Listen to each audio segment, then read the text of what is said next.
नमस्कार दोस्तों, मैं मेहुल व्यास मयूर जानी ऑफिशियल में आपका स्वागत करता हूं। और अभी जो मैं बात करने वाला हूं वो गोबर और संबित पात्रा करके एक गोबर पात्रा ही कह सकते हो। उसमें उसके जो दिमाग में जो गोबर भरा हुआ है, इतना सारा गोबर है कि वो मुंह से निकलता रहता है।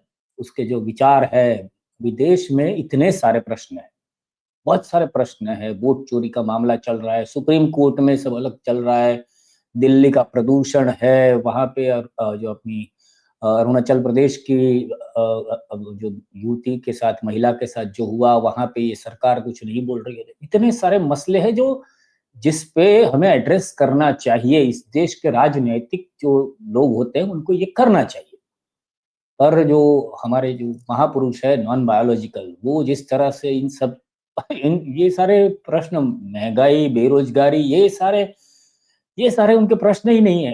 राजस्थान में जो राजस्थान की जो कोयला कंपनी है, पावर कंपनी, उसके साथ अदानी ने कुछ 1400 करोड़ का घपला किया है, वो मामला सामने आया है। पर ये सारे मामले छोटे मोटे हैं। वो सबसे बड़ा काम जो था उन्होंने किया, ध्वजा ध्वज चढ़ाया, धर्म ध्वजा, और इस देश में राम राज्य की स्थापना की बात की। वैसे राम राज्य तो है ही, ऐसे उनके हिसाब से रावण राज्य है इस देश में। राम राज्य में सारे लोग जो सत्यवादी थे, एक दूसरे का सम्मान करते थे, एक दूसरे की चिंता करते थे, ना किसी से बैर रखते थे। और ये सारा कुछ नहीं है। तो वो परसों मोदी साहब जो बोले, वो रावण राज्य यानी मोदी राज, सॉरी, यानी वही ऐसा ही कि यहाँ सब कुछ हो रहा है।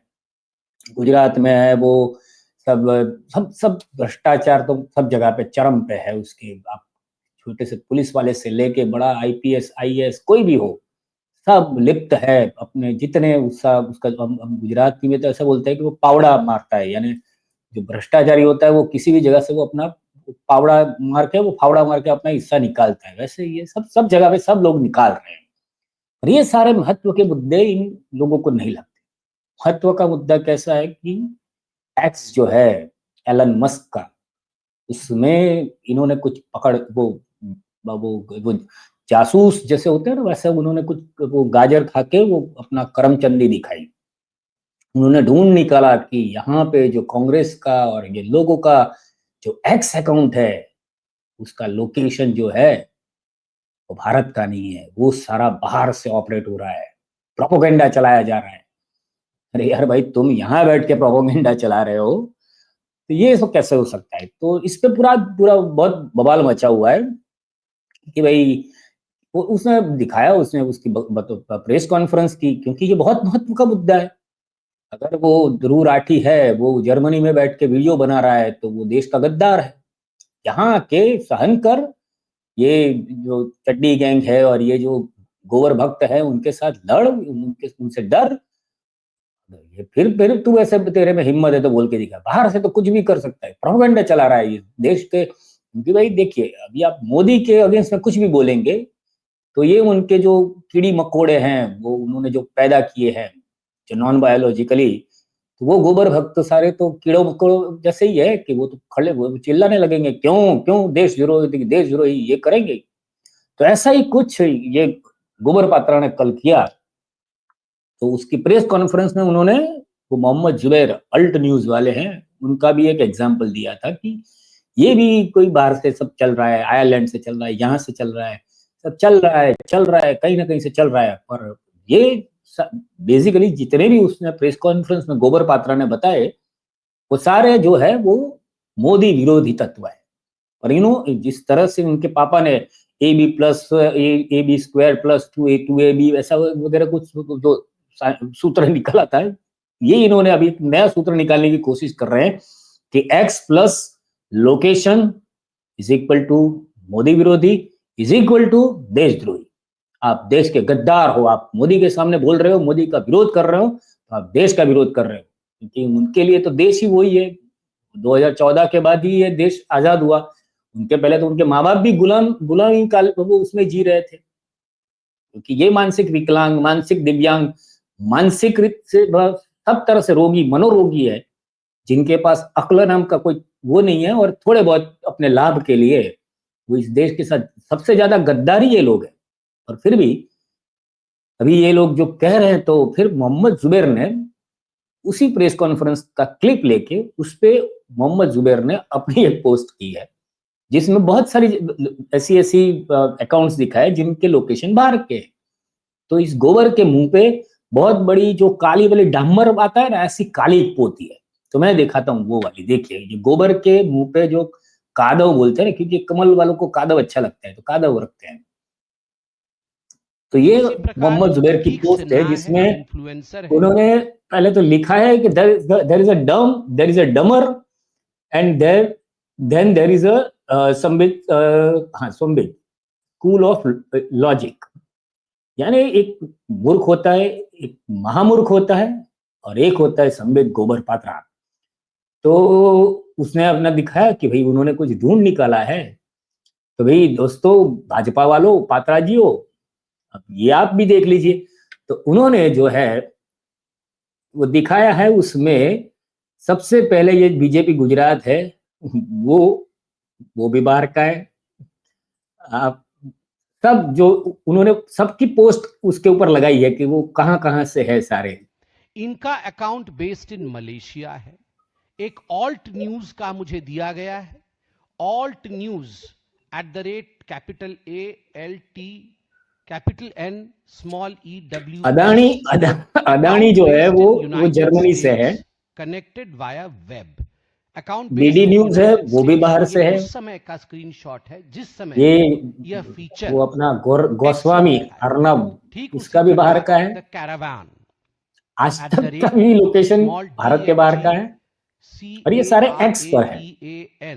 CARAVANINDIA India. The caravan India BJP के भी लोग वो तो वो उनका भी बाहर से चलवा रहे एड्रेस हैं। है, देख, मगर account based in DD United news, states connected via web. ये जो ऊपर छोटे छोटे सुनने दिख में रहे आता हैं, है कि वो उन्होंने सारे भी वो उसे चेंज मोहम्मद करके जुबैर ने इंडिया ढूंढ के किया निकाले है। कि इन सारे सभी के लोकेशन जो इसके है साथ साथ वो अनेकों भी ऐसे लोकेशन अकाउंट इंडिया हैं, के नहीं मैं है। डिटेल्स किसी का में जाऊंगा आयरलैंड है, होगा। किसी का जर्मनी है, बड़े बड़े नाम किसी का हैं कहीं और के। जो और लेफ्ट ये गोबर पात्रा भी कांग्रेस बोल रहे हैं, उसका आवाज इन्फ्लुएंसर्स आपको हैं। ना सुनाई दे, इसलिए मैं निधि उसको सिंह पहले बंद कर राठौर, देता हूँ, क्योंकि ये सब उसके मुंह से कोई ऐसी बात तो निकली ही नहीं है।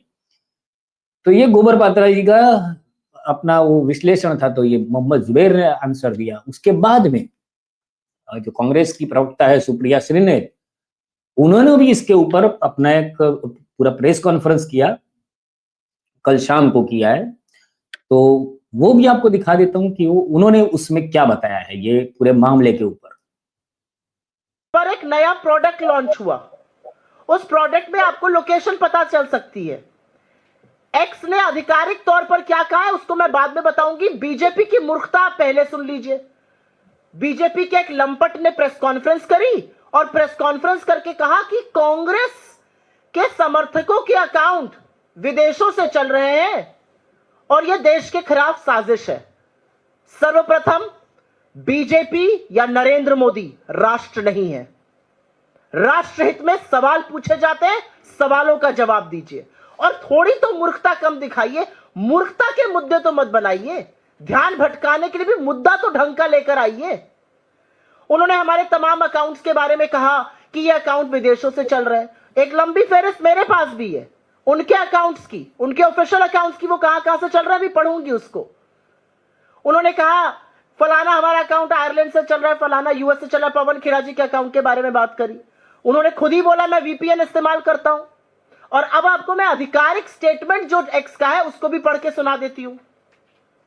द कंट्री और region that an account is based can be impacted by recent travel or temporary relocation.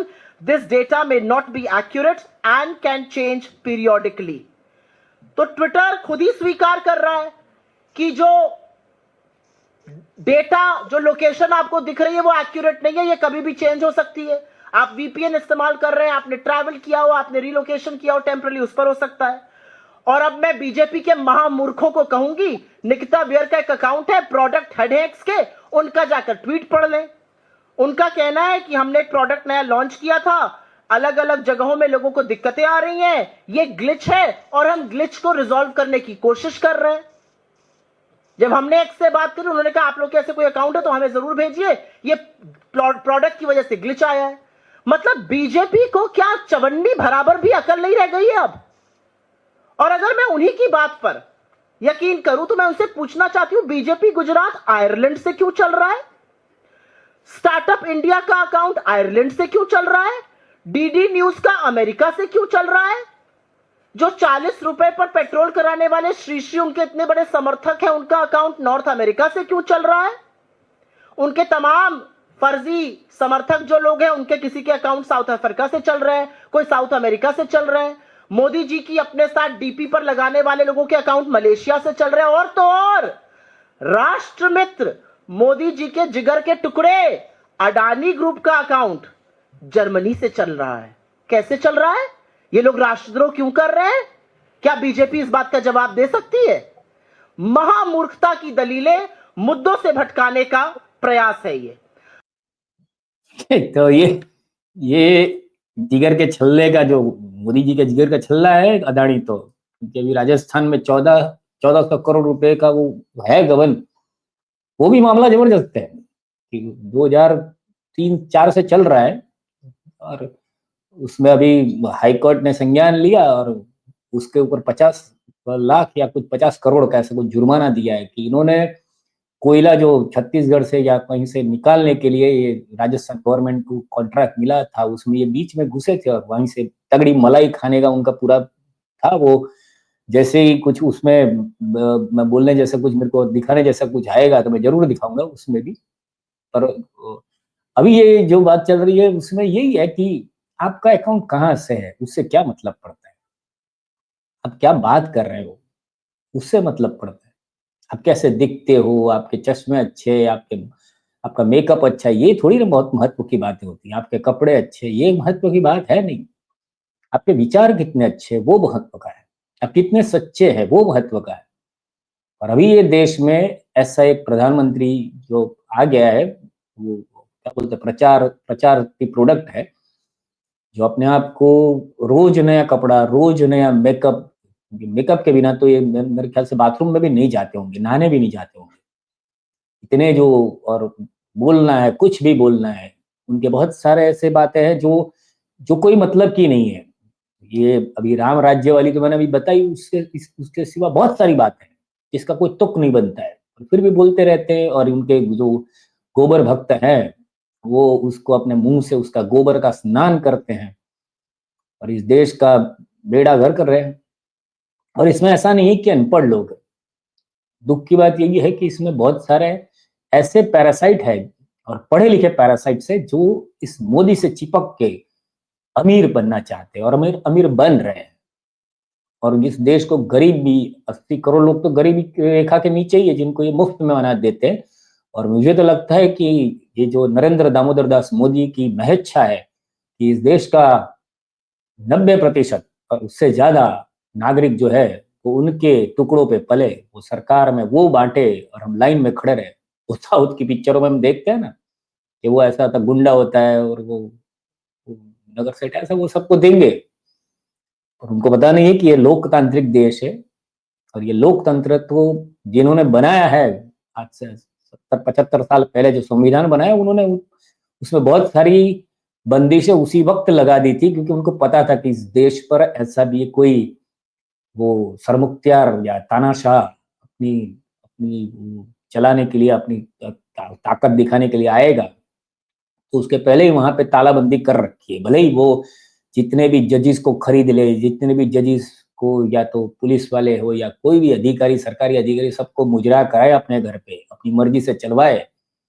पर भाई संविधान से तो उनका उनका कुछ नहीं होगा। संविधान के इतना अच्छा संविधान तो बनाकर गए हैं ये जो बाबा साहब है और उनकी टीम ने जो बनाया है, नेहरू ने और उन लोगों ने जो किया है वो इतना तो किया है कि ये लोग अब जाने आकाश पाताल एक कर देंगे तो भी इस देश पे सरमुख्तियारशाही नहीं ला सकते।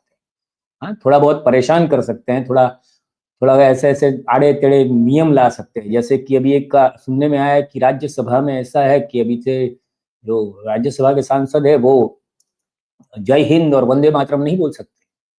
उस पे ऐसा आ रहा है। और इसमें भी सुप्रिया श्रीनाथ ने जो बोला है वही मैं आपको सुना देता हूँ। ये राज्यसभा के बारे में उन्होंने कहा है। मुताबिक राज्यसभा की बुलेटिन में कहा गया है कि सदन में जय हिंद और वंदे मातरम का प्रयोग नहीं होना चाहिए। मतलब यह सुनकर मुझे विश्वास नहीं हो रहा है कि वो कौन लोग हैं जिनको वंदे मातरम और जय हिंद पर आपत्ति है। इससे तो अंग्रेजों को दिक्कत थी, अब पता चल रहा है भाजपाइयों को भी दिक्कत है, वो अखरता है नारा। ये आजादी के आंदोलन के सबसे पुरजोर, सबसे सशक्त नारे हैं। इससे किसी को दिक्कत हो कैसे सकती है? किस मिट्टी के बने लोग हैं? चलिए शुरुआत जय हिंद से करते हैं। जय हिंद का मतलब है हिंदुस्तान की जय हो, भारत की सदैव जय हो। यह आजादी का सबसे सशक्त नारा था।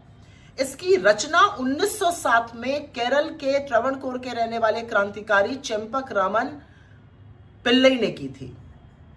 वो भारत के बाहर सक्रिय थे, जर्मनी वगैरह जगहों पे। 1914 से 18 के बीच में भारत के जो क्रांतिकारी बाहर रहते थे और आजादी की लड़ाई लड़ रहे थे, उसको, इस नारे को, जय हिंद को उन्होंने अपना उद्घोष बनाया, अपना अभिवादन बनाया। इसको और पॉपुलर करने का काम नेताजी सुभाष चंद्र बोस ने किया। 1940 के दशक में 1943 से 44-45 के बीच में नेताजी और उनकी आजाद हिंद फौज ने जय हिंद को अपना उद्घोष बनाया, जय हिंद से अभिवादन करते थे। और यही नहीं, नेताजी अपने सारे जो ब्रॉडकास्ट होते थे, चाहे वो जर्मनी में हो, चाहे वो साउथ ईस्ट एशिया में हो, कहीं से भी हो, वो जय हिंद जरूर बोलते थे। उन्होंने इसको इसलिए चुना था क्योंकि ये धर्मनिरपेक्ष था, ये लोगों को जोड़ता था। 1947 में आजादी के बाद इस नारे का प्रयोग हमारी सेना ने, हमारे अर्धसैनिक बलों ने करना शुरू किया। उन्होंने औपचारिक तौर से इसको अपना नारा बनाया। आज भी हर भारतीय सेना, अर्धसैनिक बलों का जो दिल और जज्बा है वो जय हिंद से गूंजता है। यही नहीं, आजादी के बाद प्रथम प्रधानमंत्री पंडित नेहरू ने इसको और लोकप्रिय किया। वो अपने हर भाषण का अंत जय हिंद से करते थे। और सोचिए, जय हिंद लोगों को अखर रहा है। अब बात करते हैं वंदे मातरम की। क्या अद्भुत शब्द है वंदे मातरम। भारत को मां मानकर उसका वंदन करना, उसका नमन करना। और इसकी रचना जो थी वो 1870 में बंकिम चंद्र चट्टोपाध्याय उन्होंने की थी। 1896 में कांग्रेस के अधिवेशन में पहली बार रविंद्रनाथ ठाकुर ने इसको गाया था। 1905 के स्वदेशी आंदोलन का यह बड़ा नारा बना था वंदे मातरम। और यही नहीं, 1908, 1909, 1910, उसके बाद यह हर क्रांतिकारी का नारा था। और इसको अंग्रेज बार बार बैन करते थे, इसको बोलने पर जेल जाना पड़ता था। फिर भी आजादी के महानायकों का नारा था, उनका उद्घोष था। वो एक दूसरे का अभिवादन वंदे मातरम से करते थे। भगत सिंह, खुदीराम बोस जैसे लोग फांसी के फंदे पर झूल गए और वंदे मातरम कहकर गए। जब 1950 में भारत का संविधान अडॉप्ट हो रहा था, तो भारत की संविधान सभा ने वंदे मातरम को राष्ट्रीय गीत के तौर पर, औपचारिक तौर पर अपनाया। इन लोगों को इससे दिक्कत है। आप सोचिए, वंदे मातरम और जय हिंद से किन लोगों को दिक्कत होगी? उन्हीं लोगों को ना, जिन्होंने अपनी छोटी उंगली का छोटा नाखून आजादी में नहीं कटवाया, जो मुखबिरी करते थे, माफीनामे लिखते थे अंग्रेजों के। आज उनको इन नारों से दिक्कत है। इन लोगों को पहचानिए। जय हिंद, वंदे मातरम। वैसे इन्होंने तो कहा कि उन्होंने छोटी उंगली का छोटा नाखून भी नहीं कटवाया। मैं तो मानता हूं कि इन्होंने अपना बाल भी नहीं कटवाया देशभक्ति के लिए। छोटा सा मूंछ का बाल होता है, वो भी इन्होंने नहीं दिया है। पर ठीक है, एक आखिरी अपडेट दे देता हूं कि अभी जो दीदी है, दीदी ओ दीदी, तो ममता दीदी है, अभी वो भैया को राखी बांधने के लिए मूड में है। पर अभी वो राखी जो बांधने के मूड में है, वो हाथ में नहीं, गले में बांधने के मूड में है। जो एसआईआर के मुद्दे पर, वो उनके तेवर इस तरह के हैं। उसमें देखते हैं, बहुत सारे अपडेट्स हैं। तो आप भी अपने आसपास न्यूज देखते रहिए, क्योंकि बिहार का तो भले ही लूट लिया इन्होंने, पर लूटेरों की अभी जो सेना है पश्चिम बंगाल में ज्यादा कहर नहीं मचा पाएगी। उसके कारण बहुत सिंपल से है कि देखिए बिहार में तो क्या था कि हरियाणा से या गुजरात से या कहीं से भी किसी को भी ले जाए तो वो वहां पे घुल मिल जाएगा वो बंदा, क्योंकि हिंदी आराम से बोल लेगा। पश्चिम बंगाल में क्या करेंगे? हामी तुम के बालो बासी बोल बोल के तो थोड़ी ना वोट देंगे। वहां पे तो पता चल जाएगा कि ये यहाँ का नहीं है। तो वहां से शुरू होगा इन लोग का खेला। तो देखते हैं उसमें भी क्या होता है। तो अभी के लिए तो बस इतना ही। आपको ये वीडियो पर क्या आपका प्रतिक्रिया है? आप क्या मानते हैं कि इस देश में किस तरह के जो ये आपके जो भी विचार है, ये वंदे मातरम और ये एक्स कितना इम्पोर्टेंट है, उस पर आप अपने विचार व्यक्त कीजिए कमेंट करके। अगर वीडियो पसंद आया हो तो इसको शेयर कीजिए। और अगर आप आते हैं 2-4 बार हमारे वीडियो देखें, या तो पहली बार भी आपने देख रहे हो हमारे इस वीडियो को मयूर जानी ऑफिशियल के, तो इसको ज़रूर से इस चैनल को सब्सक्राइब कीजिए, क्योंकि आप भी इस वैचारिक परिवार के हिस्से बन सकते हो, और इसी तरह से हमसे जुड़ते रहिए। बस फिलहाल के लिए इतना ही। भारत माता की जय।